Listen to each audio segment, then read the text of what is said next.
नमस्कार दोस्तों, आप सभी को राम अवध का प्रणाम। आज हम बात करेंगे एक ऐसी कंपनी की जो इंडिया के इलेक्ट्रॉनिक्स मैन्युफैक्चरिंग की रीढ़ बनने की कोशिश कर रही है। Kaynes technology India limited.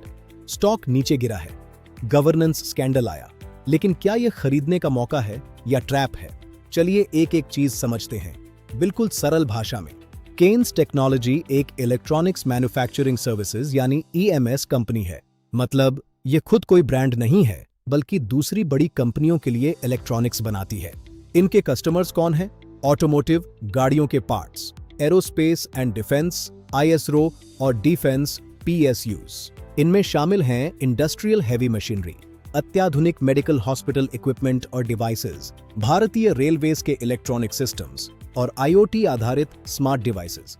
यह कंपनी 1988 में मैसूर में फाउंडेड हुई थी और आज end to end IoT manufacturer है। केन्स की इंडस्ट्रियल वर्टिकल कंट्रीब्यूशन FY21 में 33% थी, जो FY25 में बढ़कर 55% हो गई है। हाई मार्जिन बिजनेस की तरफ जा रही है। दोस्तों, नंबर्स झूठ नहीं बोलते। चलिए देखते हैं FY2025 के आंकड़े।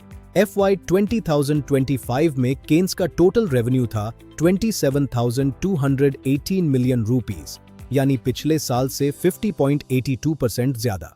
ग्रोस प्रॉफिट 73% बढ़ा, EBITDA 67% बढ़ा और नेट प्रॉफिट 2,934 मिलियन रुपीस पर पहुंचा, यानी 60% YoY ग्रोथ।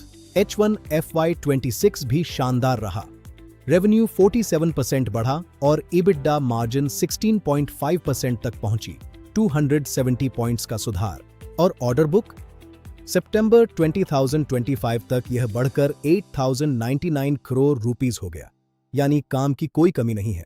पिछले 5 इयर्स में केन्स का रेवेन्यू 50.19% CAGR से बढ़ा है। इंडस्ट्री एवरेज सिर्फ 17.72% है। दोस्तों, यहीं से असली बात शुरू होती है। सिक्के का दूसरा पहलू भी है, इसमें कुछ जोखिम भी हैं। पहला जोखिम governance. Stand alone financial statements में रिलेटेड पार्टी ट्रांजैक्शंस की डिस्क्लोजर नहीं की थी और मार्च 2026 में सेबी ने एमडी रमेश कुनिकानन पर 23,42,000 रुपीस का जुर्माना लगा इनसाइडर ट्रेडिंग के लिए। यह एक गंभीर विषय है दोस्तों। जब एमडी पर ही इनसाइडर ट्रेडिंग का केस हो तो इन्वेस्टर को गंभीरता से सोचना पड़ता है। दूसरा जोखिम वैल्यूएशन। केन्स का PE 58 to 75 के बीच है, जबकि इंडस्ट्री एवरेज सिर्फ 25.7 है। यह काफी महंगा है। तीसरा जोखिम cash flow. HDFC institutional equities के अनुसार working capital requirement structurally high रहेगा, यानी कैश फ्लो हमेशा टाइट रह सकता है। चौथा जोखिम quarterly slow down. Net profit Q2 के 121 करोड़ से गिरकर Q3 में सिर्फ 76 करोड़ रह गया। अब सवाल यह है, क्या यह लॉन्ग टर्म पोटेंशियल वाली स्टोरी है? सेक्टर कहां जा रहा है? इंडिया का इलेक्ट्रॉनिक्स मार्केट 27% CAGR से बढ़ेगा और 2030 तक $141 बिलियन का हो जाएगा। गवर्नमेंट ने इलेक्ट्रॉनिक्स कंपोनेंट स्कीम का बजट 22,900 करोड़ से बढ़ाकर 40,000 करोड़ रुपीस कर दिया है। केन्स को तमिलनाडु में 3,280 करोड़ रुपीस का ग्रांट मिला है PCBs और कैमरा मॉड्यूल्स बनाने के लिए। OSAT यानी सेमीकंडक्टर टेस्टिंग प्लांट भी ऑपरेशनल हो चुकी है। 2026 से कमर्शियल प्रोडक्शन शुरू होगा। अब देखते हैं बड़े ब्रोकरेजेस की क्या राय है। यहां सबकी अलग अलग सोच है। मोतीलाल ओसवाल काफी पॉजिटिव है, बाय रेटिंग के साथ 8,200 रुपीस का टारगेट दिया है। JM फाइनेंशियल भी बाय कह रहा है, लेकिन टारगेट सिर्फ 5,100 रुपीस है और साथ में रेवेन्यू मिस की संभावना जताई है। वहीं JP मॉर्गन का मानना है कि सिरमा और एम्बर इस सेक्टर में केन्स से बेहतर विकल्प हो सकते हैं। निष्कर्ष यह है कि जब इतने बड़े इंस्टीट्यूशंस की अलग अलग राय हो तो यह stock clearly high risk high reward category में आता है।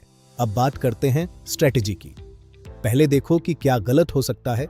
इसे कहते हैं विया नेगेटिवा। अगर आप शॉर्ट टर्म ट्रेडर हैं या कम रिस्क लेना चाहते हैं तो इस वॉलेटिलिटी से सावधान रहिए। गवर्नेंस इश्यूज का ध्यान रखना जरूरी है और सिर्फ इसलिए मत खरीदिए क्योंकि स्टॉक का भाव गिरा है। इसके पीछे के कारणों को समझना जरूरी है। हाँ, अगर आपका नजरिया 5 to 7 इयर्स का है और आप SIP स्टाइल में एक्यूमुलेट करना चाहते हैं तो यह एक बेहतर स्ट्रैटेजी हो सकती है। समय आ गया है फाइनल वर्डिक्ट का। चलिए समरी देखते हैं। ग्रोथ और ऑर्डर बुक बहुत स्ट्रांग है, लेकिन गवर्नेंस और वैल्यूएशन पर सावधानी की जरूरत है। बिजनेस मॉडल पावरफुल है, पर जोखिम रियल है। मेरी राय, इसे अपनी वॉच लिस्ट में रखिए, गवर्नेंस पर नजर रखिए और छोटे छोटे पोजीशंस में एक्यूमुलेट करने पर विचार करें। यह वीडियो सिर्फ एजुकेशनल पर्पस के लिए है। ये कोई बाय या सेल रिकमेंडेशन नहीं है। खरीदने बेचने के लिए अपने फाइनेंशियल एडवाइजर से सलाह जरूर लें। अगर जानकारी पसंद आई हो तो लाइक और सब्सक्राइब जरूर करें। आपका राम अवध। मिलते हैं अगले वीडियो में। जय हिंद।